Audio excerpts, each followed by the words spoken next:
Vous avez du mal à commencer votre journée de télétravail, vous n'avez plus le courage de répondre aux offres d'emploi, vous vous sentez isolé, vous êtes angoissé par l'avenir. Bref, cette période de crise vous plonge dans l'angoisse et la procrastination. Vous êtes au bon endroit. Dans cette vidéo, nous verrons quel est l'impact psychologique d'une période de crise et quelles sont les solutions pour rester motivé au travail. Procrastination, 8 conseils pour rester motivé au travail en période de crise. Les réponses sont ici. Et c'est now!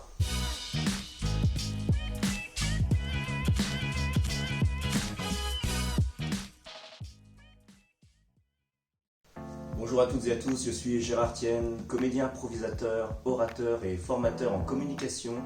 Ma mission, rendre vos prises de parole simples et efficaces.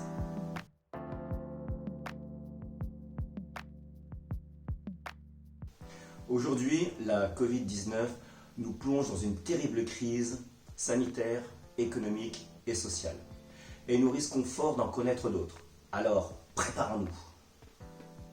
La crise est une grande source d'anxiété. En entreprise, vous vivez une surcharge de travail, une charge mentale, des tensions avec les collègues ou la hiérarchie, une incertitude sur votre avenir professionnel et donc une perte de motivation. S'en suivent alors des effets psychologiques durables sur quelques semaines, voire plusieurs années. Insomnie, déprime, stress, angoisse. En télétravail, vous peinez à commencer votre journée. Tout vous distrait. Les réseaux sociaux, vos séries préférées, le nettoyage des têtes de brûleurs de la gazinière, vos enfants qui se chamaillent et vous sollicitent pour la 1000e fois. Vous n'avez plus le goût à travailler ou à retrouver du travail. Le moindre effort devient insurmontable. Même physiquement, vous vous traînez et vous ressassez des idées déprimantes. Je n'y arrive plus. C'est la crise. Il n'y a plus de guimauve en chocolat. Pourquoi nous avons perdu notre force de travail d'antan, notre super motivation? Pourquoi nous sommes occupés à ne rien faire? Maraboutage ou phénomène psychologique classique?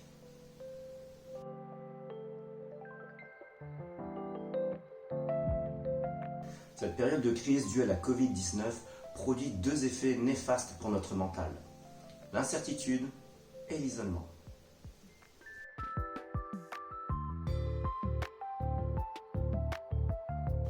Notre cerveau déteste l'incertitude. Combien de temps vais-je garder mon travail? Ou est-ce que je vais retrouver du travail? La peur de l'avenir produit une baisse de productivité.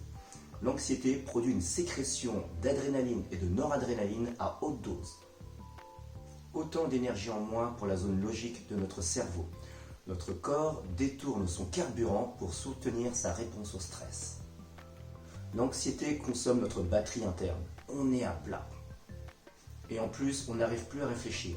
Notre cerveau est paralysé. Et en plus, on perd ses repères, le sens qu'on donne à sa vie et son estime de soi.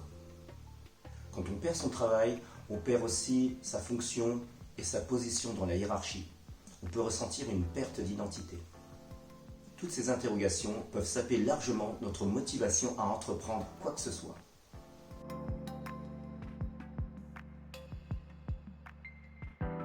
Deuxième effet néfaste de la crise, la sensation d'isolement, que l'on soit en télétravail ou en recherche d'emploi. La motivation se nourrit de facteurs intrinsèques et extrinsèques.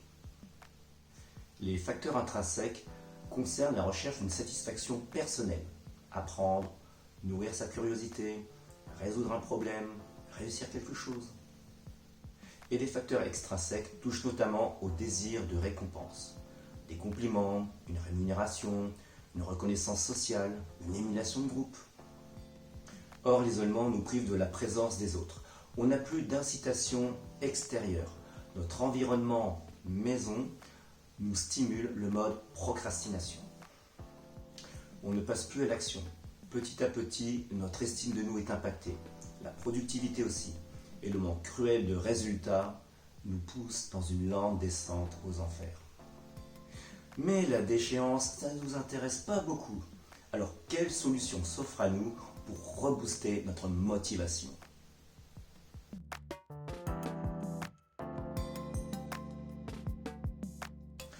éradiquer la procrastination, le passage à l'action est la clé. Conseil numéro 1. Identifiez vos peurs et travaillez dessus avec un spécialiste. Luttez contre vos peurs inconscientes qui vous freinent. Peur d'échouer, peur de ne pas être à la hauteur, peur d'être jugé, peur d'être dans la misère. Vous retrouverez énergie et motivation au quotidien. Conseil numéro 2. Soyez bienveillant envers vous-même. Attention au perfectionnisme. Vous êtes souvent votre pire ennemi. Vous vous parlez très mal. Ne nourrissez pas votre saboteur, cette petite voix qui vous susurre toutes les bonnes raisons de ne pas passer à l'action parce que ce n'est jamais assez parfait. Avec vous, soyez exigeant mais pas tyran. Conseil numéro 3. Regardez, lisez ou écoutez les infos avec modération. Il n'y a pas mieux comme source d'inquiétude ou de démotivation. On n'a pas besoin de ça. On le fait déjà très bien tout seul. Conseil numéro 4.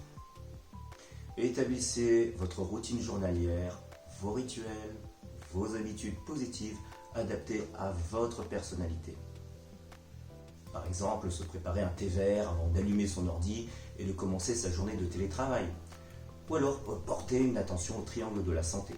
Sommeil, alimentation, sport. Au début, vous devrez faire preuve d'une grande autodiscipline.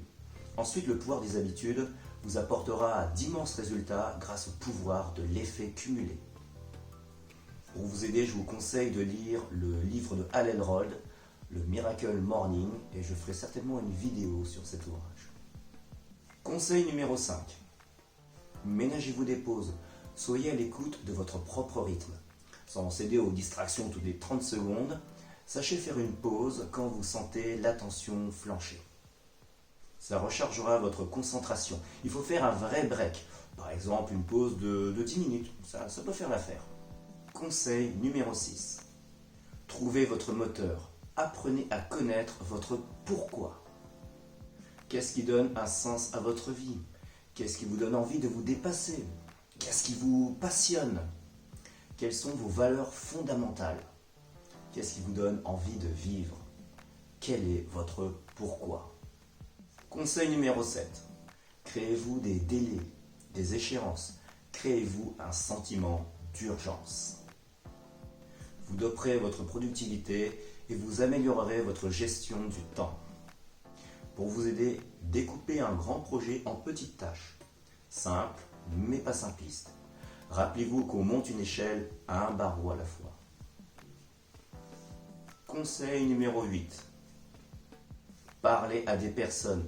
Ne restez pas seul. Boris Cyrulnik dit que la parole est un facteur de protection contre les conséquences psychologiques néfastes du confinement. Donc trouvez une ou plusieurs personnes avec qui parler durant la journée. Chacune constituera le type de soutien dont vous avez besoin.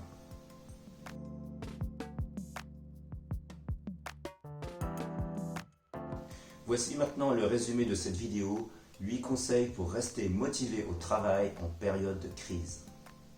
Une période de crise a un impact psychologique sur les travailleurs, les chercheurs d'emploi. L'incertitude et l'isolement sont deux responsables importants de la procrastination due à la démotivation. Pour rester motivé, je vous propose 8 conseils. Conseil numéro 1. Travaillez sur vos peurs conscientes ou inconscientes. Conseil numéro 2. Soyez bienveillant envers vous-même.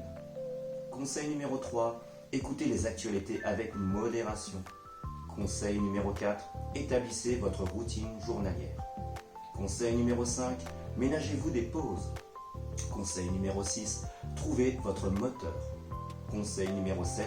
Fixez-vous des échéances. Et conseil numéro 8. Parlez à des personnes. Maintenant, vous connaissez mes 8 conseils pour rester motivé au travail en période de crise. S'ils fonctionnent pour moi, ils fonctionneront pour vous. Si vous souhaitez d'autres trucs et astuces sur la prise de parole et le développement personnel, abonnez-vous à ma chaîne et mettez-moi un énorme like pour m'encourager. Et commentez, partagez, posez-moi vos questions et donnez-nous vos trucs et astuces pour combattre la procrastination et rester motivé. Et suggérez-moi des thèmes pour de nouvelles vidéos. Et avant de nous quitter, rappelez-vous, faites les choses sérieusement, mais sans vous prendre au sérieux. À très vite les amis.